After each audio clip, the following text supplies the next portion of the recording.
युद्ध भूमि में दुश्मन से जब हम लड़ा करते थे तूफानों को मौर्या के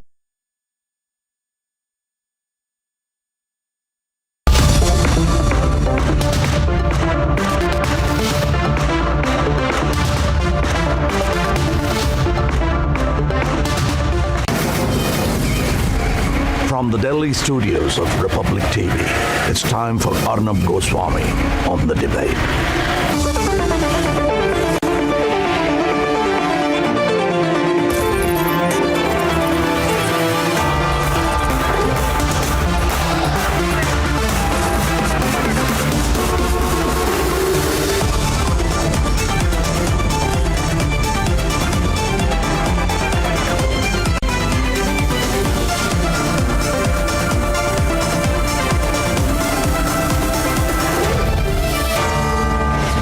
Arnab Goswami on The Debate at 9. Presented by New Citroën C3 and Amity University. Powered by RP Sanjeev Goenka Group, Century Ply and JK Tires.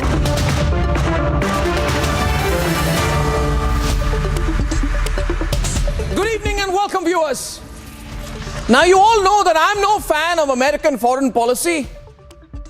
But I'm so glad that the Americans are calling China's bluff this minute. That's the live developing story in Taiwan. I know that America is doing all of this to distract from their internal problems.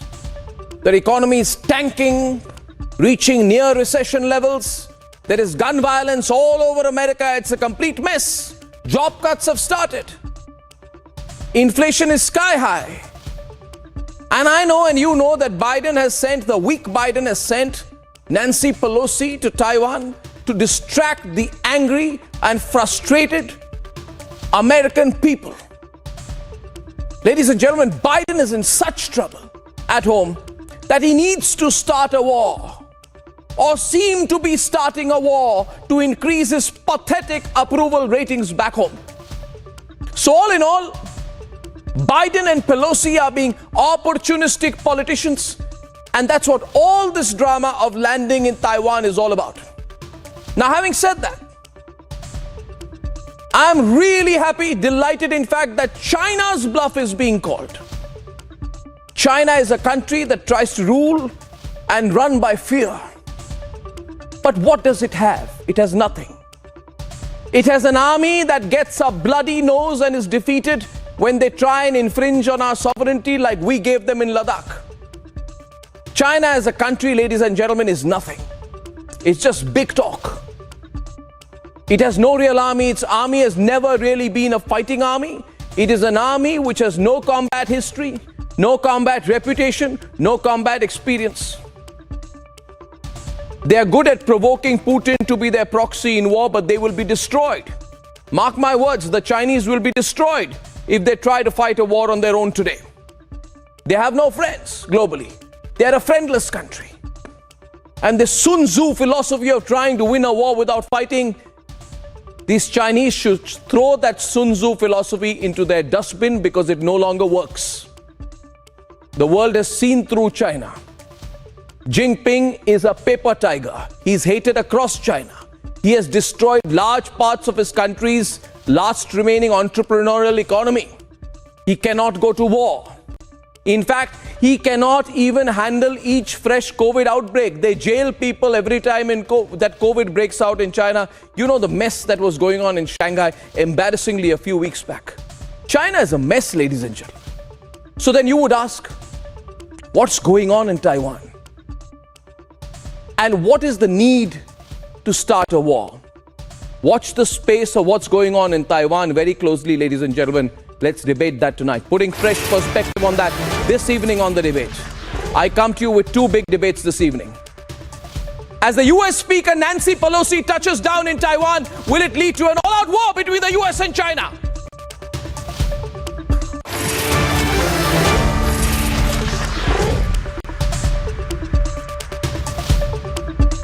Osama's successor, Ayman al-Zawahiri, eliminated.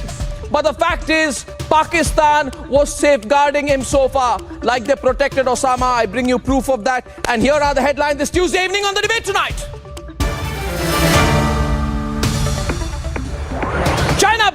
Whereas the US Speaker Nancy Pelosi lands in Taiwan, will it follow Russia's footsteps?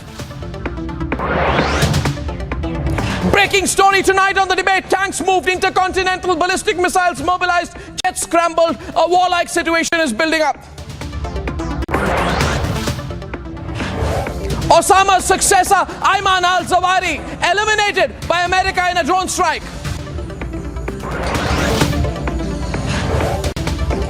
And Zawahiri was being shielded by Pakistan and moved to a Haqqani safe house in the heart of Kabul. Pakistan is exposed globally once again. Raids in the National Herald case, raids in the Sanjay Raut case, raids in the Bengal cash scam. ED goes all out to fight corruption. And India wins 2 more gold medals at the CWG in Birmingham. Women's team creates history to win the gold in lawn bowls, gold also in table tennis.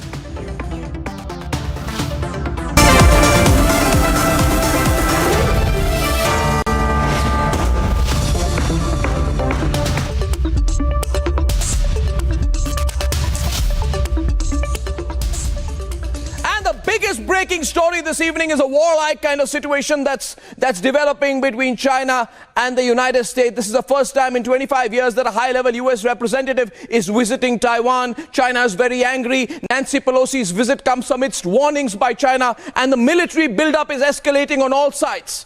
Pelosi says her visit is to show solidarity as the world faces a choice, she says, between autocracy and democracy. But is it to protect democracy that America's third highest official has landed in Taiwan, or is it an open attempt to provoke? More importantly, can the whole world be dragged into a war between China and America? Let's debate. ICBMs, multiple troop carriers and military hardware have been moved in just 125 kilometers from Taiwan. Chinese DF-5B missiles, which have a range of 12,000 to 15,000 kilometers, are being moved.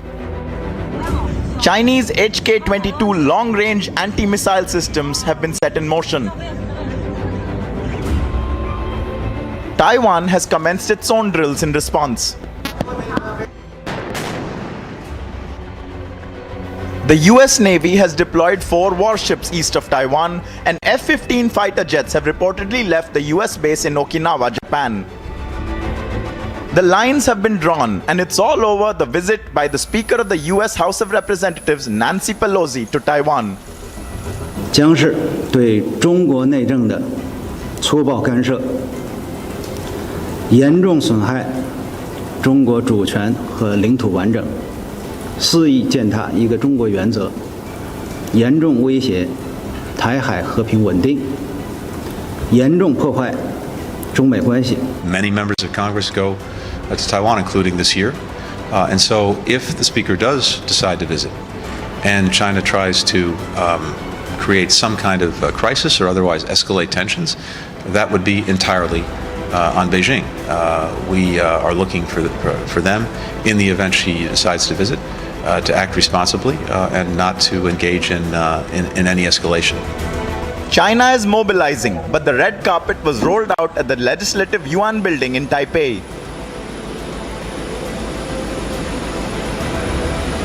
Pelosi has a history of hitting out at China. Is a diplomatic boycott. But for heads of state to go to China in light of a genocide that is ongoing while you're sitting there in your seats. The world has already picked sides, with Russia declaring solidarity with China. There have already been threats and cyber attacks in Taiwan. Will America provoke and then abscond like in Ukraine?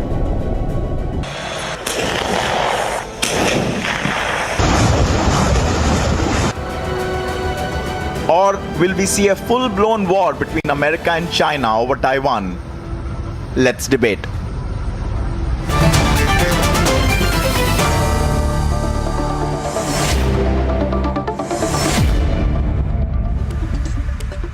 ladies and gentlemen, this is a developing story. We're getting details every single minute. We are getting tweets from Nancy Pelosi. We're seeing the Chinese react. We're also seeing the Chinese say this very minute, and that's what they said sometime back, that they are going to do a 3 to 4 day military live. They've just said we are announcing live fire drills around Taiwan, which will happen around Taiwan from all sides between the 4th and 7th of August. They have said that ships and aircraft have been asked to avoid all the areas depicted in the schematic diagram published in the state media. So the idea is to encircle Taiwan from all sides, where America has just said there is no violation of sovereignty because of Pelosi's visit.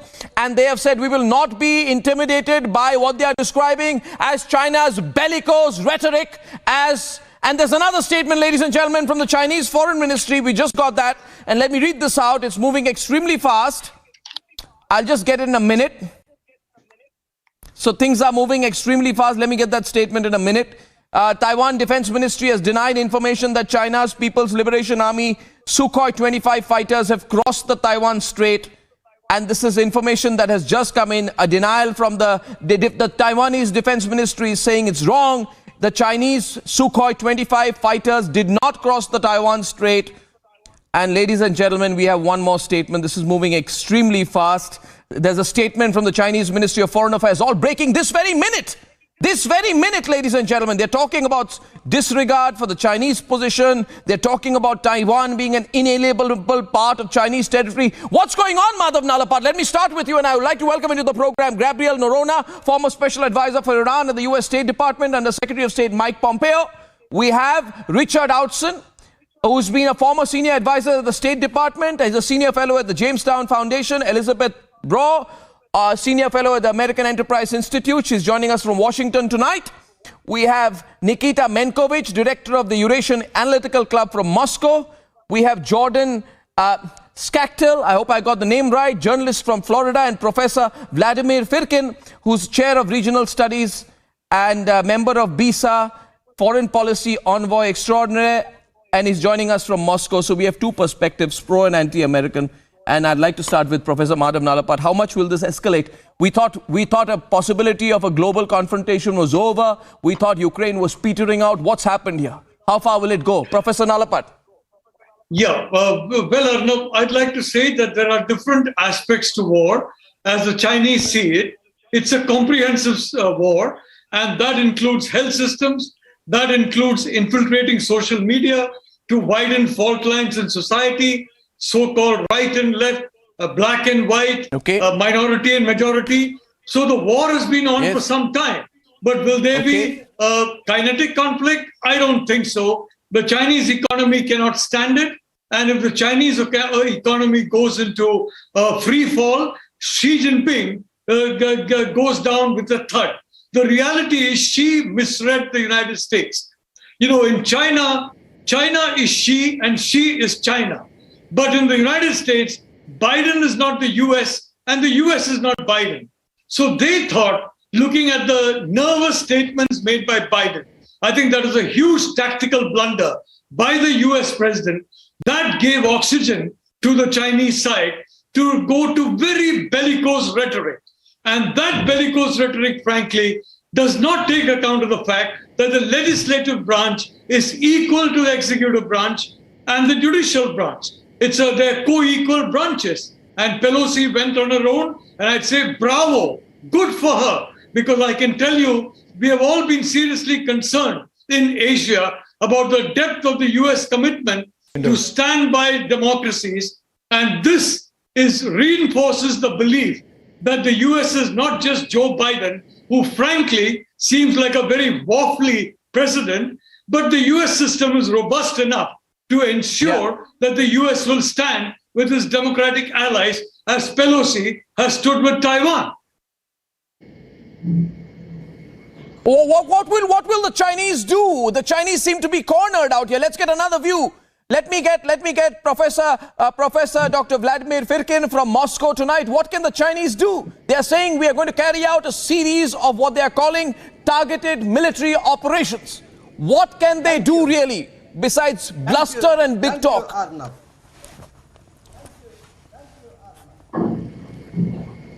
Thank you, Arnab. Russia's position is quite clear about it. Russia supports China since 1999, and we declared it many times that Taiwan for Moscow is a part of Chinese territory, and Taiwan is a province of Chinese People's Republic. What about the America's politics? I suppose, personally, in my personal capacity, that we have the case with the big mistake of American foreign policy.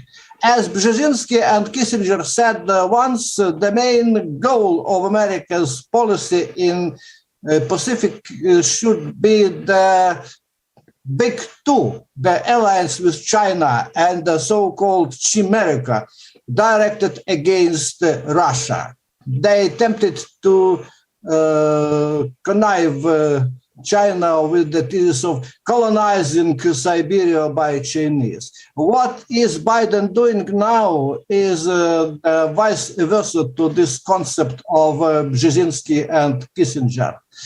They aid to make the China-Russian alliance more and more strong.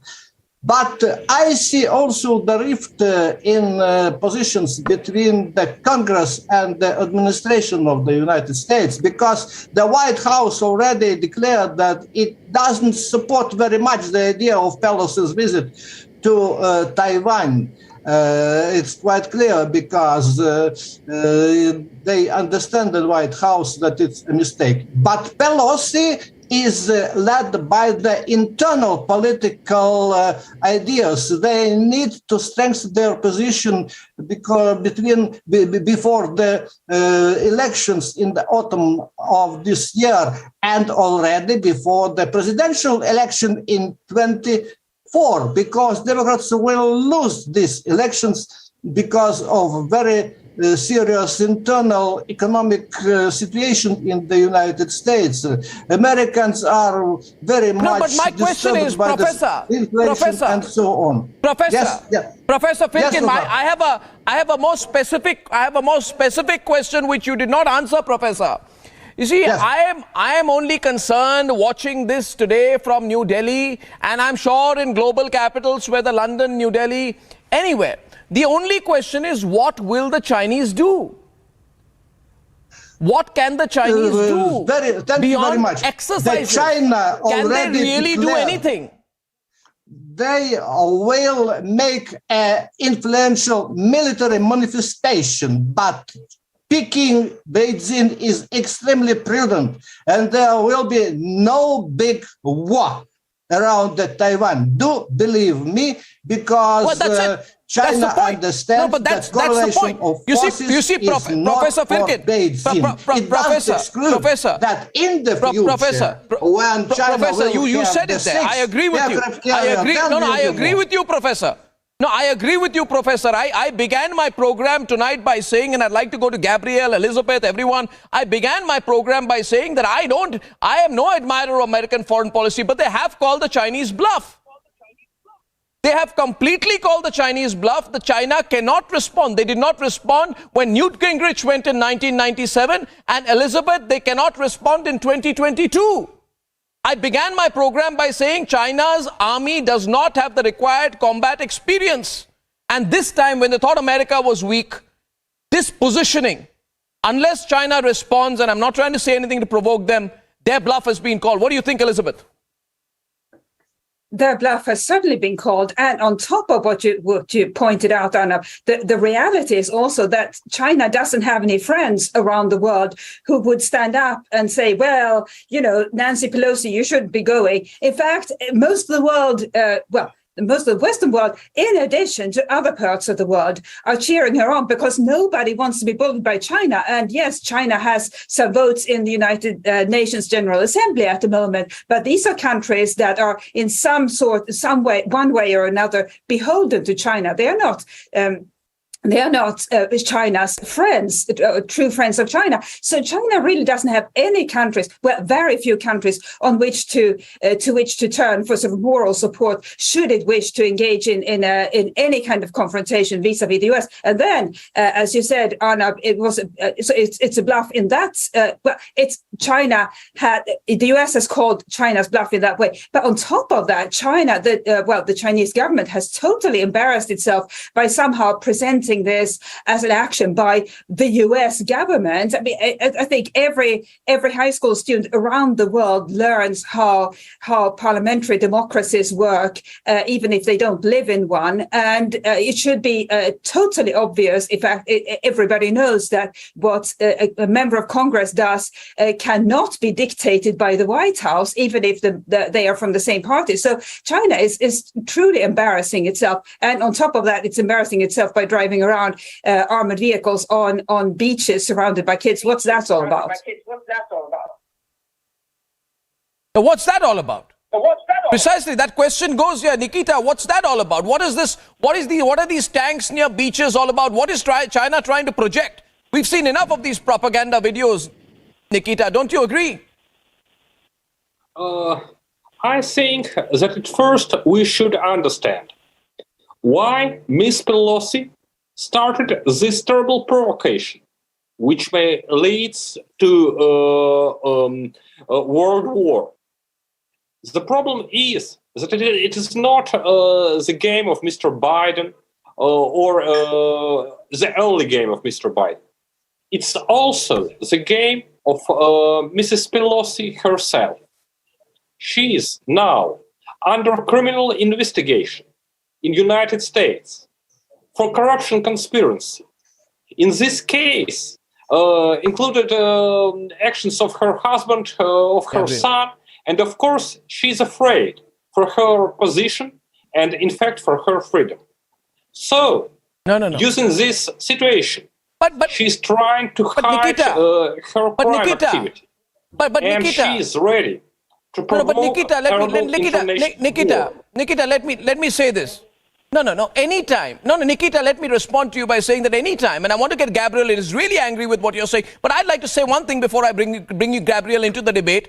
The question is, anytime a leader tries to provoke a situation, there is often a political reality behind it. I mean, why did Jinping try to provoke India in Ladakh? Because he was in great trouble with his own industry and economy. He thought he could take on, the Indians. He could not. He got a bloody nose and he retreated. Now, let me complete that point. I'd say to you, and let me say this. Let's say Pelosi is corrupt. She's bad. She's a terrible person. And Biden is weak, he's incompetent. But the fact of the matter, Gabriel, is at the end of the day, in terms of geostrategy, the question is, what can the Chinese do in response? I'd like to bring it down to what can they really do in response. Gabriel. I think they can do two things. One, they're already doing cyber attacks against Taiwan, and they might even threaten to close the Taiwan Strait. Let me be clear, and everyone should know this, especially the Indian public should know that would be illegal. It is international waters around Taiwan. Every nation, every military, every navy has the right to sail between China and Taiwan. And the Taiwan Strait is just as much a part of the international waters as everywhere else. Nancy Pelosi has every right to visit Taiwan. Any official from any country has the right to visit Taiwan. China does not have the veto over it. Now, China might decide that it's going to make attacks against it. But at the end of the day, I don't think they have the will. I don't think they have the ability to start a war with the United States right now. They maybe 10 years from now, 5 years from now, they're willing to do that. But they're not going to shoot down Nancy Pelosi's plane. They know that would cause something they're not ready for. And to respond to Nikita, yes, I have issues with Nancy Pelosi. She is. I have lots of issues with her domestic politics, but she's not under criminal indictment in the United States. She is. Her husband is only under very minor criminal scrutiny for drunk driving. This has nothing to do with that. This is about the United States has long-standing interest in Taiwan. This trip has been in talks for over a year, for over half a year. She was thinking of going in April. Now she's finally going. This is not about trying to distract from domestic issues. No. This is something that Republicans and Democrats strongly agree on. Gabriel, I don't buy that. I see a response coming in from Nikita. He has a right to respond. But Gabriel, I don't buy that. I don't think it's long thought out. The American economy is tanking. You had a second quarter of negative growth. Oracle is cutting jobs. The one-year anniversary of the U.S. enabling the Taliban takeover is nearing. U.S. gun violence has become the focus. And more importantly, the American midterm elections are in November this year. There are political reasons. Look, I used to organize these congressional delegations. I worked in the Senate for 4 years. They don't plan these things around domestic events. They don't plan these things around inflation. These things are very separate. It's about national security interests, and that's all it's about. This is not about inflation. This is not about gun rights. This is because Republicans and Democrats strongly support Taiwan, and they want to make a point that if you don't go to Taiwan, that allows China to win. If you back down from China, that allows them to win. Quick response from Nikita as I get the breaking news in. PLA, Eastern Command, People's Liberation Army Eastern Command in China has said that China will be test launching a missile with non-nuclear warheads. What's going on, Nikita? First of all, the answer of your guest from United States shows that now in United States they have a terrible censorship. They have no real information about political process in those countries. The husband of Mrs. Pelosi is under investigation for conspiracy or for economical crimes. He gets financial insights and take part in speculations. Her son is under investigation for fraud and other criminal activities. So Mrs. Pelosi how is that relevant? Just afraid we are talking for security of members of family. So I don't think. How is that relevant? I said okay. No, we're talking about a serious situation. Rich Hudson is responding right now.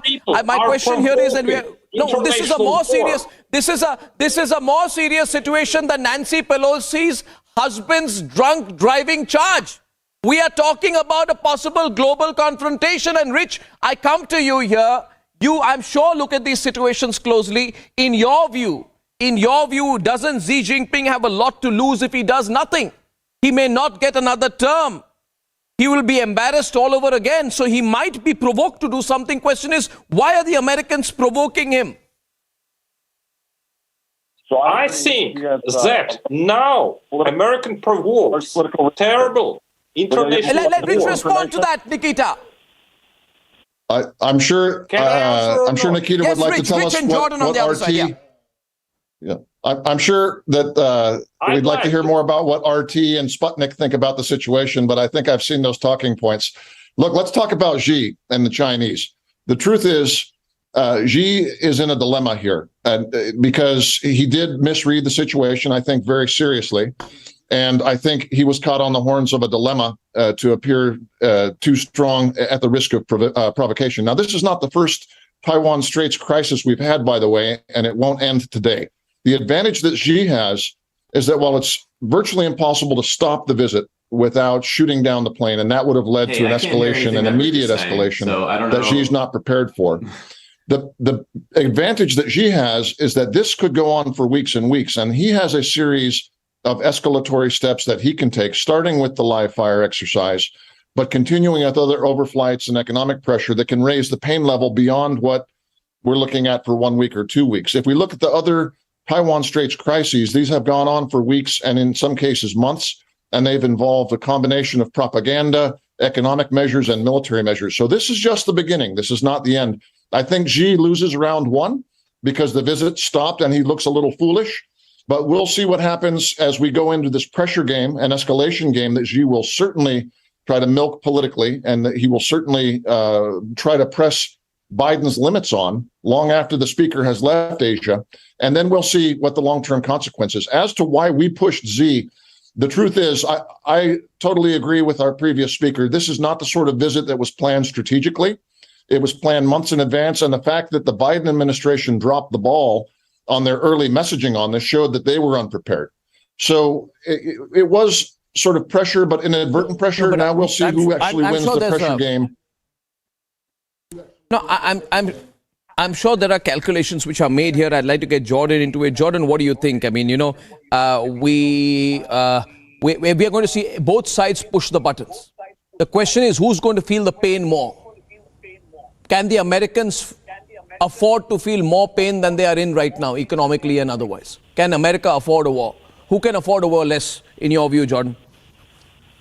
Nobody can afford a war. The entirety of humanity can't afford a war between the United States and China. This war would end civilization as we know it. So I think both governments are acting insane and not in the best interest of their people whatsoever. You never get the government that you deserve.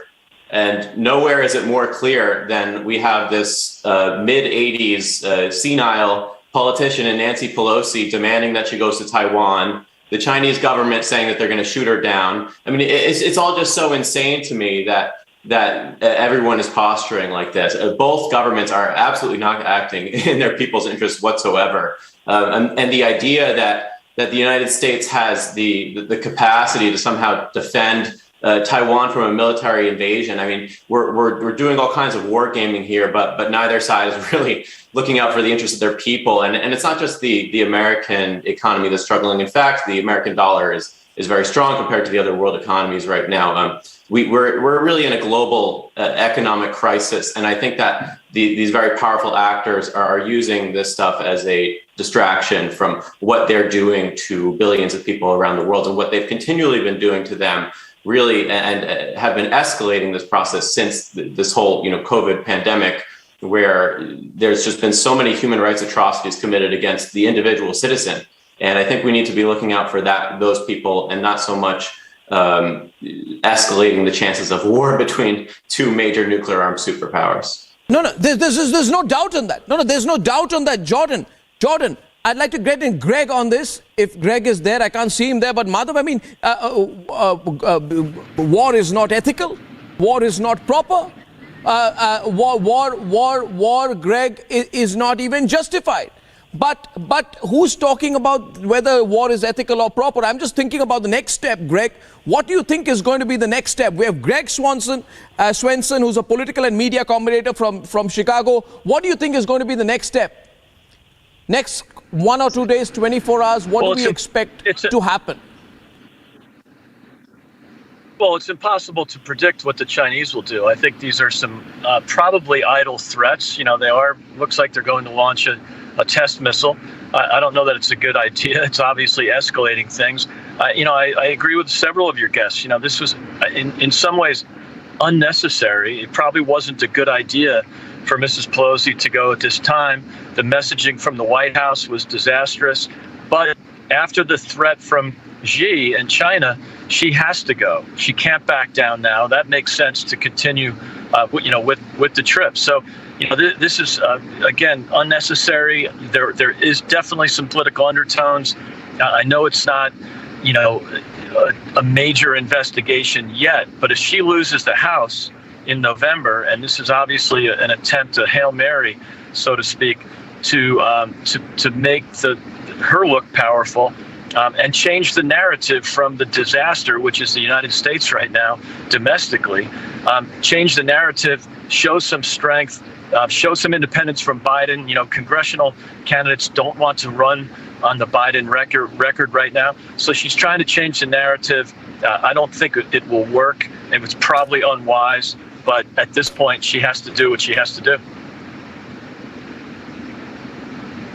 No, but I agree with you. I'm sure this is all about domestic politics. But can China, Madhav, Nalapat be pushed over the edge? Well, I don't think. Yes, Arnab, this. Sorry. Oh, go ahead, please. Sorry. No, I'd like to point out very clearly that this is the 50th anniversary of 1972. The so-called One China policy. And it's an absurd policy. the United States substantively recognizes Taiwan as part of One China. I don't believe India is going to shut down its mission in Taiwan and block, for example, TSMC from coming to India because of so-called loyalty to One China.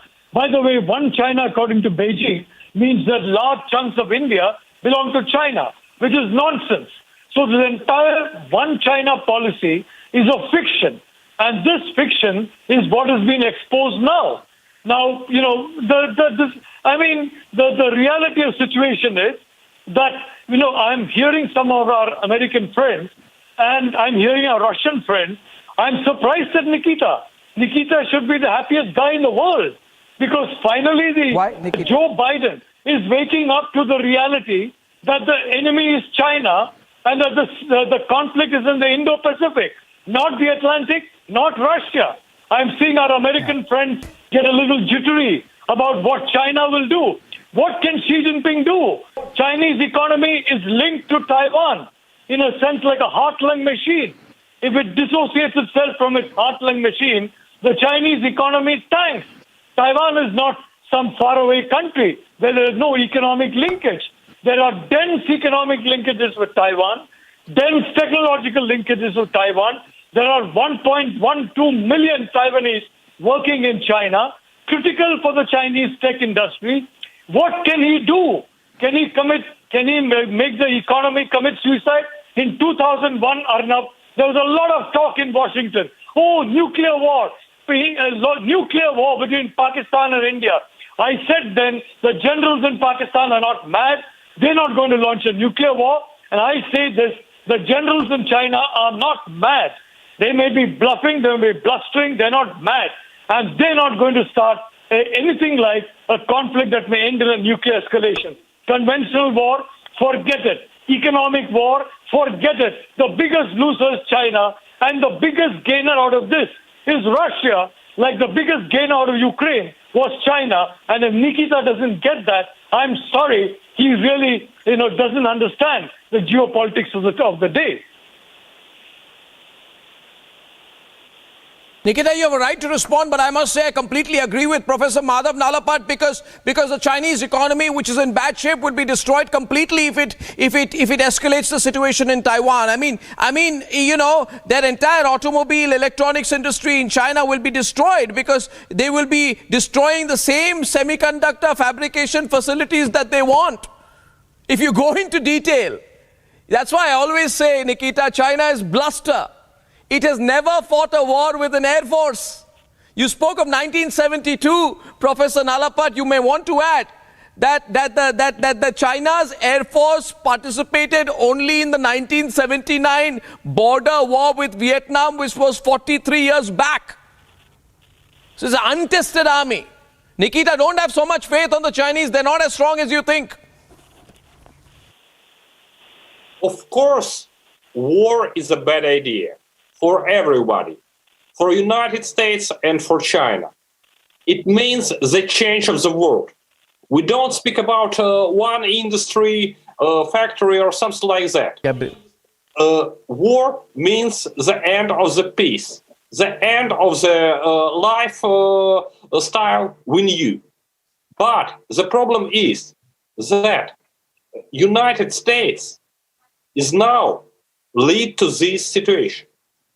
It is the United States' fault. This country thinks that it can attack everybody. Iraq, Syria, Libya, even Russia is under proxy attack by United States. And now these guys came to China to start a new world war. Somebody should stop these American butchers and maniacs. So we, people, American butchers, Mad Biden and corrupted Pelosi. We should do something to prevent it was Russia that just started a war. Biden, Russia just Mad Biden, corrupt Pelosi. What was the other adjective? When it's Russia who has killed tens and tens of thousands of civilians in Ukraine. Just 1 minute, Gabriel. I know you're provoked. Let him finish. 1 minute. Just wait a minute, Gabriel. I'm going to come straight to you. 1 second. Our lifestyle. We should stop United States. If we want to save our lives and our lifestyle, We have no choice. Because now they provoke in China. Before Nikita, they provoked Russia. They can attack and provoke any other country. If we, people of the world, would say, United States, shut up and take your place. Nikita, you're just a usual country. Nikita, you should say it, Mr. Arnab, as a journalist. Nikita. You shouldn't laugh. Yes. You should be I just responsible let me give man. you my view. Let me give you my view. Maybe Nikita, can I give you my view, because I have two very provoked guests, Gabrielle and Rich, who want to have a go at you. But before that, can I say something, Nikita? Can I say something, Nikita? If there was to be a global competition on which country is the biggest violator of territorial integrity, then America and China would be in a race with each other. But let me tell you, don't underestimate the Chinese. I know that you are temporarily infatuated with them for your own selfish reasons. But the fact is, let me give you a list. China trespassed on Nepal's territory. They threatened the Nepal border police. The Chinese send their Coast Guard ships in Japanese waters. They fly military transport aircraft within Malaysia's economic zone. No, let me continue. They tried the same. No, 1 second. 1 second. Let me complete, Nikita. Let me complete, Nikita. You would let these Chinese thought they could try the same thing with India till we gave them a solid whack back. Gave them a solid whack back and sent them so many bodies they wouldn't dare to look at India again. The fact is, we gave the Chinese a bloody nose. You couldn't fight India alone. You can't. This is not 1962. This is 2022. You are using your old warrior diplomacy, issuing big threats. The fact is, you're friendless. You're a violator of territorial integrity. Not you, your friends. Your friends, the Chinese. But bottom line is, I haven't got an answer to my question. What can the Chinese do? Can they carry out their threats? They said America will burn. Let me quote. Let me quote here. Let me quote. In the phone call, in the 2 hour, 1 minute. Gabrielle is going first. In the 2 hour, 15-minute phone call between Jinping and Biden, Jinping told Biden, those who play with fire will burn. Now the Americans Mr. are saying Arnab, we have played with fire. My speech. No, you interrupted me. Please give me a chance to finish. No, 1 minute. Our two American guests want to respond to you, sir. It's a debate, sir. Sorry, but it's a debate. We must hear the other side. Who wants to go first? Okay, Rich goes first. It's Colonel Rich. Absolutely unpolite. No, I do interrupt. I occasionally do, but you did give a long intervention. Rich Outson, please. Thanks, Arnab. First of all, I would recommend that we not ask a Russian to predict anything about the outcome of a military campaign. In light of everything we've seen in 2022, I just don't think that's good practice. Second of all, this is an insult to Kafka, who I believe was a Hungarian, but this is Kafkaesque to hear a Russian, when the Russian forces in Ukraine are pounding civilians every single day, executing war prisoners and trying to erase Ukraine from the map. To hear a Russian talk about territorial land grabs is shocking. But to answer the question both for you and for Nikita, I will tell you that China does have some military options, but they are, as you say, Arnab, untested. They certainly are not ready for the full confrontation with the weight and the power of the United States Navy. So for that reason, what we'll see is incremental provocations extended over time. There will not be a big resort to war unless they stumble into it. Nikita, you're being ridiculous. I think you should give the floor to someone else. As I said, we were talking about American aggression, and this guy from Virginia is trying to hide it. You provoking China. You provoked. I'm not hiding from anything. We call it exactly as we see it, Nikita.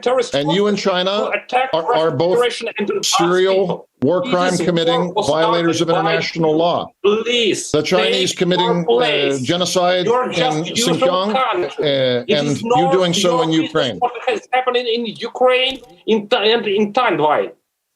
Do your business in the United States. Leave our countries and leave foreign people free. We have our own business. You're making the argument that I should leave a foreign country? Good God, Nikita, you should hear yourself. crime rate. You have a lot of business to do inside United States. Leave us that's for alone. sure. That's for sure. Stop and you your have a lot to do in aggression. Russia, so take your forces out of Ukraine and go do it. Money to solve your social problem. If you will stop all these provocations in Ukraine or in Taiwan, leave your aggressive interesting. way I'd like to bring in Gabriel in. This is an interesting debate. Elizabeth being out of the debate. I'm going to get Elizabeth back. I'm going to get Elizabeth back into the debate. I'm going to get Jordan back. Question is, who's going to be on which side? The question being today, Gabriel, who's going to be on which side? I know that Japan will be with Taiwan, Britain will be with Taiwan, France will be with Taiwan, Philippines will be with Taiwan, Vietnam will not help the Chinese, and of course the Indians will not be with the Chinese on this. So, question is, who besides Russia are going to be with the Chinese? It's a complicated situation. I'd like Gabriel to come in and then I'll get Elizabeth. Gabriel. Look, I think almost every single nation stands with Taiwan because Taiwan's not an aggressor. Taiwan doesn't hack other nations. Taiwan doesn't commit genocides. Taiwan doesn't build chemical weapons. Taiwan doesn't release pandemics across the whole world.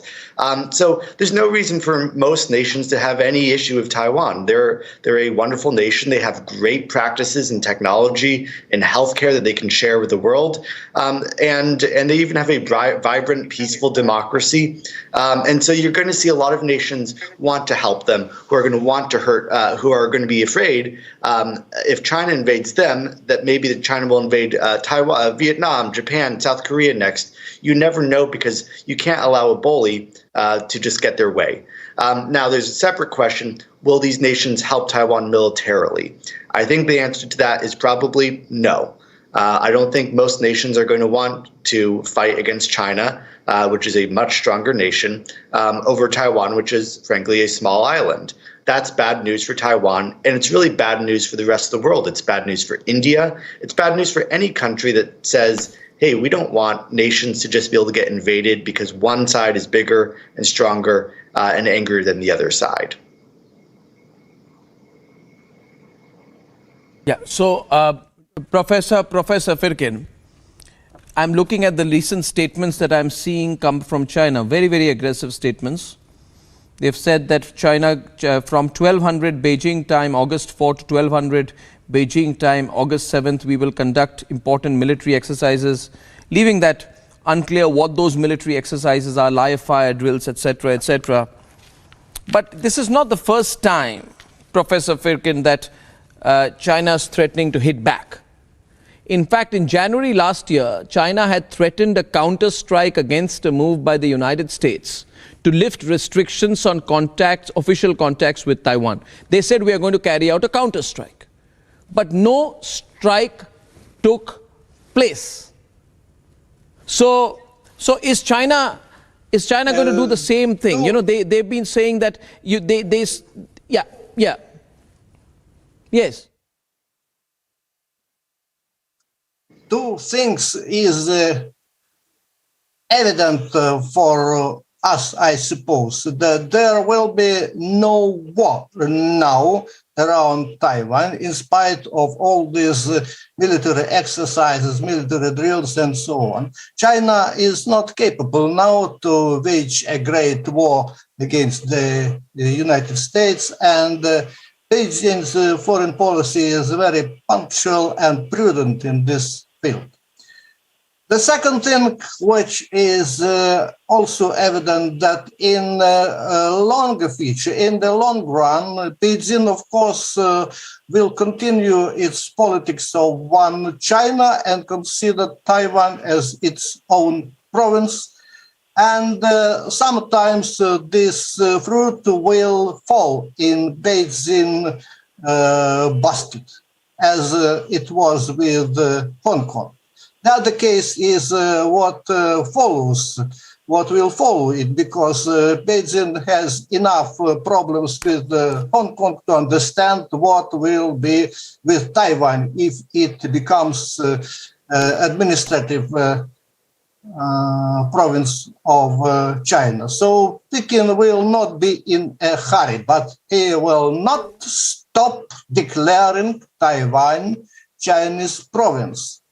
And as to but they won't. Well,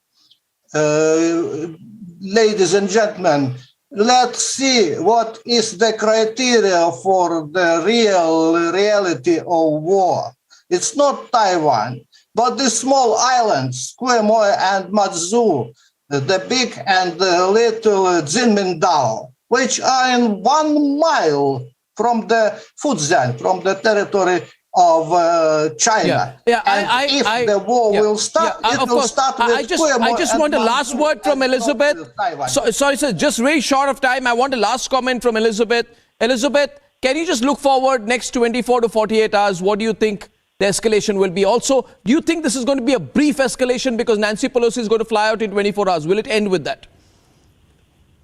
It won't end with that, and I think what we should expect are a string of Chinese provocations, or as they might call it, retaliation against the US. But we should also remember that China can retaliate or try to harm the US in ways other than military, through military aggression, for example, by hitting the US economy. And I think it was specifically US companies. We should remember that Nancy Pelosi's constituency is one that is home to a lot of technology companies, including technology companies that do business in China. The Chinese government might try to harm those companies because it is in the habit of harming Western companies as proxies for Western governments. But that is leading to Western companies losing faith in China as a market, and by the way, relocating some of their operations to countries like India. So it's not exactly a sustainable long-term strategy to try to harm companies from California or elsewhere in the US.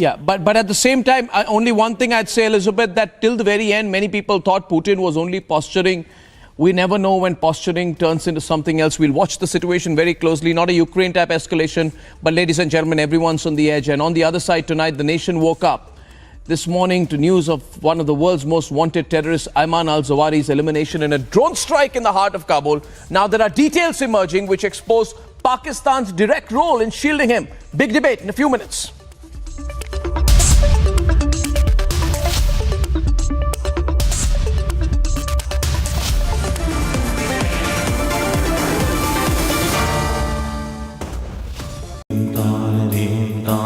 In the CBSE 2022 boards, the toppers for classes 12 and 10 are from Amity once again. At Amity, we are privileged to educate brilliant students and express our gratitude to our teachers and school leaders who passionately work for the success of our children. आग को फैलने से रोकना मुश्किल है, पर नामुमकिन नहीं। अब फायरवॉल टेक्नोलॉजी के साथ सेंचुरी प्लाई क्लब प्राइम आग से बचाए। Enroll in any of REVA's wide range of courses designed to take on an evolving education and an expanding future. REVA University. आग को फैलने से रोकना मुश्किल है, पर नामुमकिन नहीं। अब फायरवॉल टेक्नोलॉजी के साथ सेंचुरी प्लाई क्लब प्राइम आग से बचाए। Top national stories ahead of 75th Independence Day celebrations. Goa Chief Minister Pramod Sawant urges the participation of all in Har Ghar Tiranga campaign to hoist the national flag at home from August 13th to 16th.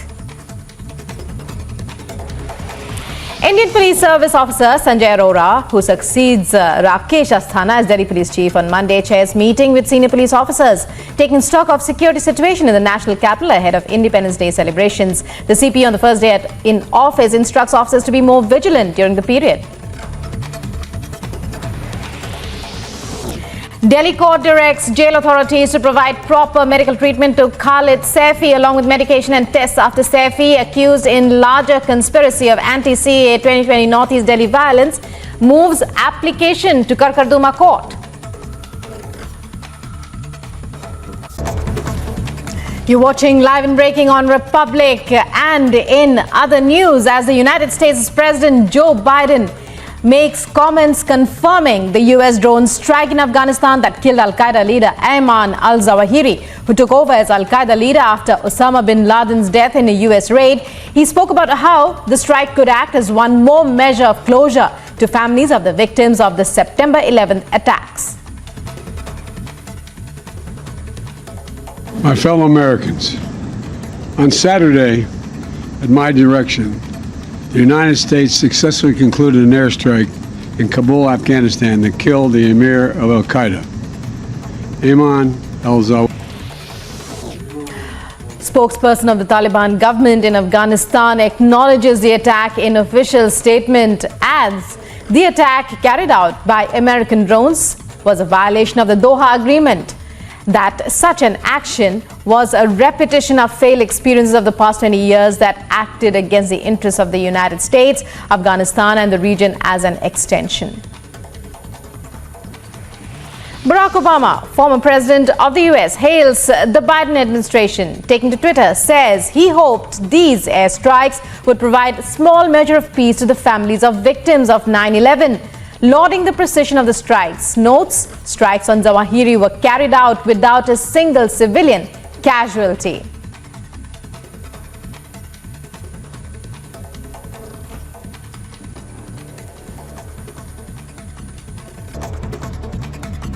As Unified Payments Interface records 6 billion transactions in July, Prime Minister Narendra Modi calls it an outstanding accomplishment, says it is the collective resolve of the people of India to embrace new... Congress workers protested at the Herald House as ED raid continued at 12 locations across Delhi in the National Herald case. The raids comes days after Congress President Sonia Gandhi and Rahul Gandhi were questioned by the ED in multi-crore scam.